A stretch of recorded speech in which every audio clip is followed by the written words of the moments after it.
welcome to Minimal Mindful Mama. I'm Katie Mixon, and I'm so happy that you're here today, whether you are new or whether you've been watching my videos for a long time. It's beginning to feel like fall is finally coming. We have been having cooler mornings and cooler evenings, even though it's still hot in the middle of the day. And we've also started back to school this past week. So we've been very busy, so I've been trying to take those little cozy hygge moments throughout the days because we all need those relaxing little moments of self-care. I'm really excited about today's video. I'm going to be sharing with you a few of the cozy autumn self-care things that I've been doing. I have a yummy recipe for you today. I'm so excited that today's video is actually in collaboration with some of my favorite YouTubers. I'll have the playlist in the description box for you. So be sure to head over to their videos as well after you're done here and check them out and like and subscribe. So let's go ahead and get started.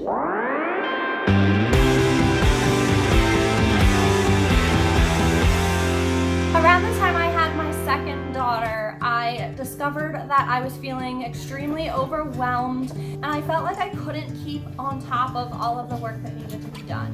That's around when I discovered minimalism and started to, with my family, minimize our home so that we would be able to live a simpler life and incorporate more of those cozy moments that I was needing in my life.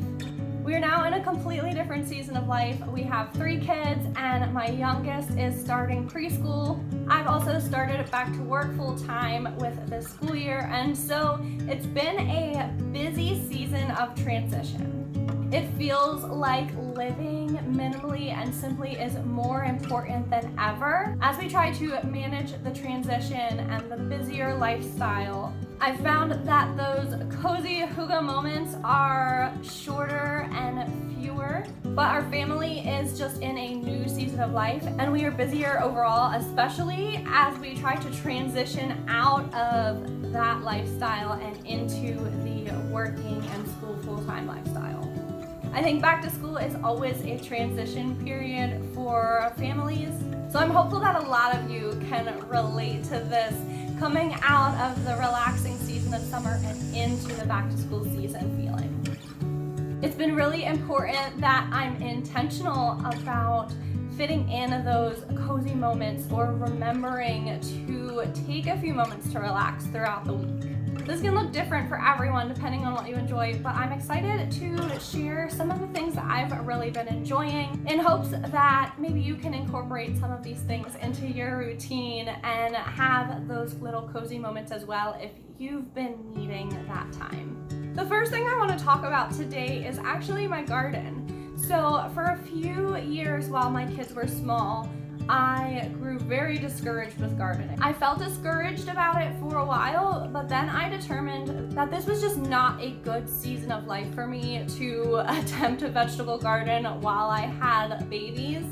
And so I gave up on the idea for that season and I stuck with perennials or flowering bushes or things that were very low maintenance. So I could enjoy having flowers still, but I didn't have to spend time working on it. However, this year I attempted it again, and now that my girls are a little bit older, I feel like it's been going really well, and it's been so enjoyable for me. Rather than that feeling of discouragement that I had a few years ago, I have really found it relaxing to go out in the mornings and to be watering the garden. I've really been enjoying our harvest that's recently started. We've been getting a lot of tomatoes. I've loved having fresh herbs to use in cooking. So I want to encourage you that if there's something that you used to enjoy, but maybe it just wasn't working for you in a season of life, that you can always revisit those things later. There's different seasons and stages of life, and some things are just not going to work in certain seasons. But that doesn't mean that you'll never enjoy doing it again. I've really enjoyed reading this summer as a form of relaxing or hygge or self-care. I personally don't like to purchase books. We have one large bookshelf in our house that holds the majority of our books, and I try to keep the books that we own to that shelf. But we have 2 libraries really close by us, and so I've been checking out books, and I've especially enjoyed checking out cookbooks to gain inspiration on things that I can cook for our family, to try to get some new meal ideas as I quickly lose inspiration. I'm not sure how much reading time I will have throughout the week now that we've begun the school year, but that was something that I really enjoyed doing this past summer. I tend to like myself better as a person when I've been reading. So if that's something that perhaps you've lost touch with, that you used to enjoy since having kids or just in a busy season of life, that's another great self-care idea that you could potentially try. I've also really been enjoying painting. I always either forget to do this or don't actually go to the trouble to do it, but it's something that has always been very relaxing for me. I painted a pumpkin for our house, and then I also did a few other little painting projects for friends, and it's just been so enjoyable and a really great way for me to do something that's fun but low pressure and just kind of relaxing after the kids are in bed. Another self-care thing that I've been doing is my skincare routine. About a year ago, I decided that I really wanted to find products that worked really well for me and that were simple to use, so that I didn't have a long multi-step routine, but that I had something that I could do in the morning quickly and then at night quickly. I know I've shared before the specific products that I used. I have a toner and a vitamin C serum that I've been using in the mornings, and then at night I have a face cream that I've been using as well. I think it can be hard, especially when you have kids that you're taking care of, to remember to take care of yourself as well. So that was a small thing that I was able to incorporate into my daily routine, and I'm really happy that I did that. I also think that it's important to be able to find joy in some of the things that you have to do anyway. Of course, we're all going to have certain responsibilities that we enjoy more than others, but pick the ones that you find more enjoyable and try to really find joy in those moments. You could put on music while you're cleaning, or if you need to work out, you could go for a walk outside. Look for ways to bring joy into your life so that even in the seasons when you are really busy or have a lot of responsibilities or work to complete, that you're able to find that joy and contentment, and it won't be quite as overwhelming. For example, I've been trying to meal prep on the weekends so that we have, lunches and snacks and such for school. And so I've been trying to regain my joy in cooking and preparing food rather than trying to rush through it and only viewing it as I need to get this done so that we have food for the week.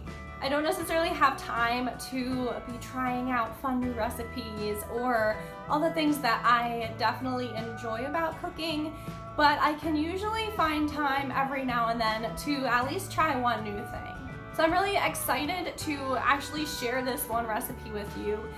We've had a very abundant tomato harvest from our garden, but tomatoes are also in season right now, so that if you don't have a garden, you can probably find tomatoes locally that you can use.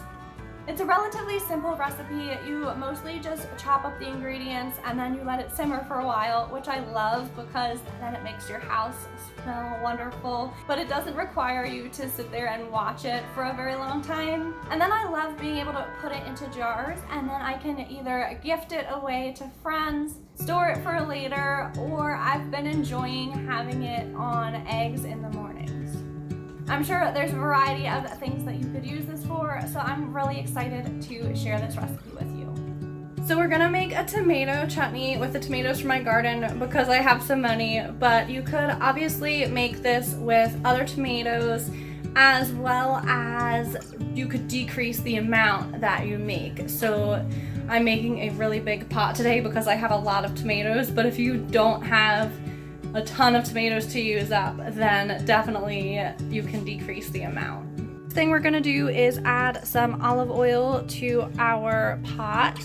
This one is from Aldi. I really like when they do these more special olive oils. And then we're gonna heat that and and we'll add some chopped onions to it as well. Next, we will chop all of these tomatoes and add them to the pot.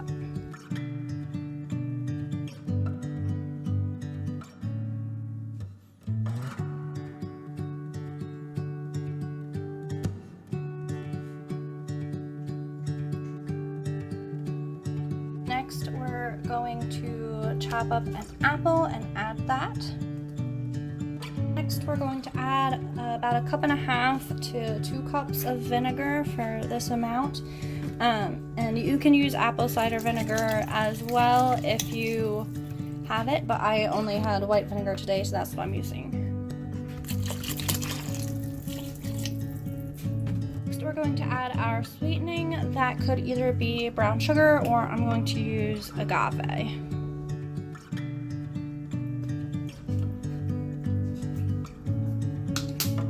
Salt, cinnamon,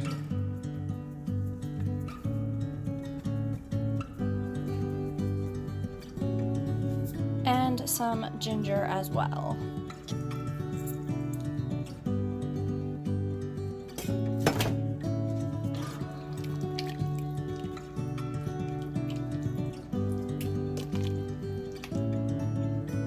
Now I'm just going to let this simmer for about an hour or two and allow it to cook down. This is the completed chutney. I've put it in leftover jam jars that I've saved, and if you put it in hot, then you can get the lids to pop as it cools. So I got about 3 or 4 jars out of this, and it is delicious, and I'm so excited to have it. You can use it in a variety of different ways, however your imagination can come up with. But like I said, I've been enjoying it as a little bit something extra on top of my eggs each morning rather than just the plain eggs. Thank you guys so much for watching. I hope you enjoyed this video. I'd love to hear in the comments how you have been recently incorporating those cozy little moments of self-care into your life. I love using the comment section as an awesome resource where we can all collaborate and share our ideas on how we can all bring more hygge into our lives. Be sure to like this video and subscribe down below, and you can ring that little bell button as well so that you'll get notified whenever I upload a new video. Thank you so much for watching. Happy fall, and I'll see you very soon in my next video.